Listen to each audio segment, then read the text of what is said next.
In the beginning there was nothing. No earth, no sky, no ocean, no trees, no animals, and no people. There was only darkness. Then God spoke. He said, "Let there be light." And suddenly light appeared. God separated the light from the darkness. He called the light day and the darkness night. That was the beginning of creation. Then God made the sky. He separated the waters above from the waters below, creating the great expanse we call the heavens. After that, God gathered the waters together and made dry land appear. He called the dry land and the gathered waters as seas. Then God commanded the earth to produce plants, trees, flowers, and every kind of vegetation. The earth became filled with beautiful colors and life. God then created the sun to rule the day and the moon and stars to shine during the night. He filled the heavens with countless stars.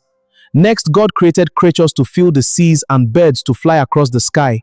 The oceans became alive with fish and great sea creatures, while birds filled the heavens with their songs. Then God created animals of every kind: lions, elephants, horses, cattle, reptiles, and countless other creatures. The earth was now full of life, but God was not finished. He wanted to create someone who could care for the earth and have a special relationship with him. So God formed a man from the dust of the ground and breathed life into him. Among his storm eaters, the animals in the world God had created, but he was still alone.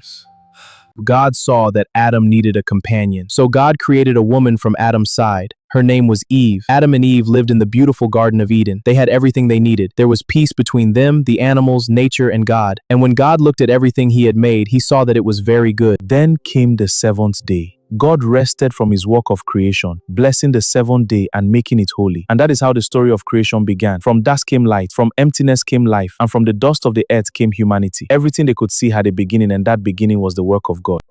After God finished creating the heavens and the earth, something extraordinary happened. The world was beautiful, but there was still a story waiting to unfold. God had placed Adam in the Garden of Eden, a place unlike anything that exists today. The garden was filled with fruitful rivers, colorful plants, and every kind of fruit. Adam walked through the garden, discovering the world around him. He watched birds flying above him. He saw animals moving peacefully through the trees. He heard the sound of water flowing through the garden. But Adam noticed something. Every creature seemed to have a companion. The birds had other birds. The animals had their own kind. Adam and Eve became the first man and woman.